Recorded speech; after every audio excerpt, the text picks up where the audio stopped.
On 20th March, President Museveni announced the first of the 45 measures for combating the spread of coronavirus, which has almost brought the economy to its knees. The first victims were the education system, with schools closed to prevent the spread of the pandemic to an estimated 15 million people. It is wise that we temporarily remove these concentration points by closing all the primary and secondary schools, pre-primary, as well as all the universities and tertiary institutions for 1 month, starting with Friday, the 20th of March, 2020, starting at midday.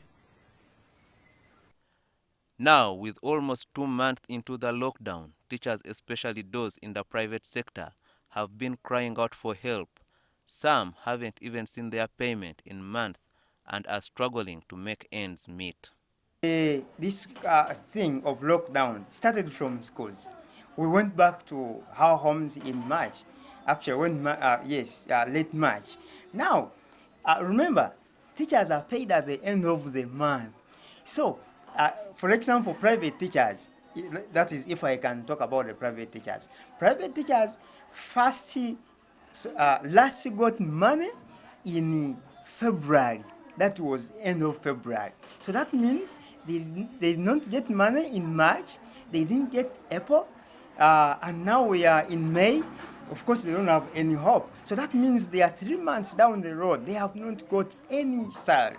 Because even the directors who are still having some money maybe on their accounts, they don't know when this is going to end. So they are just deciding to keep it on their accounts. One thing that has dogged the teaching profession, especially those in the private sector, is job security.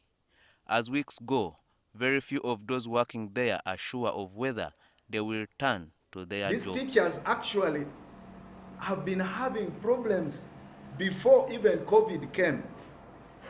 Most of them, they get paid. When it comes to holidays, they don't receive money. Then some of them, I have worked in a school that I had areas of 6 months.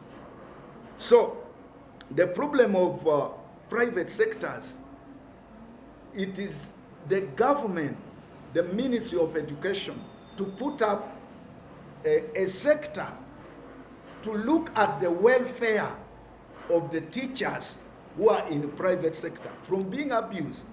To me, actually, I see that these teachers are being used like condom. On the other hand, school directors who the teachers hold partly responsible for their troubles maintain that it is government to blame. It is worth noting that teachers countrywide in all sectors of private, be it nursery, primary, secondary, including university for your information, have not had pay.